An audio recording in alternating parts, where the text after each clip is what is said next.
Best reason celebration Rangpur রবি পরিবারে আপনাদেরকে স্বাগতম। এই জমকালো অনুষ্ঠান শুধুমাত্র আপনাদের জন্য। আগামীকাল যথাসময়ে উপস্থিত হওয়ার জন্য বলা হচ্ছে।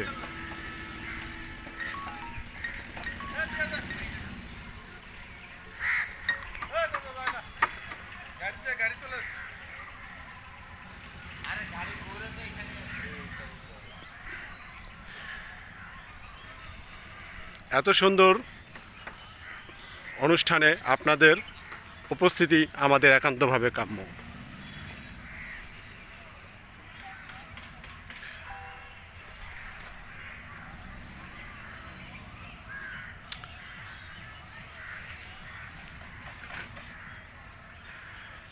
এই অনুষ্ঠান আয়োজনের জন্য রবির সকল বসকে আন্তরিকভাবে ধন্যবাদ জ্ঞাপন করছি।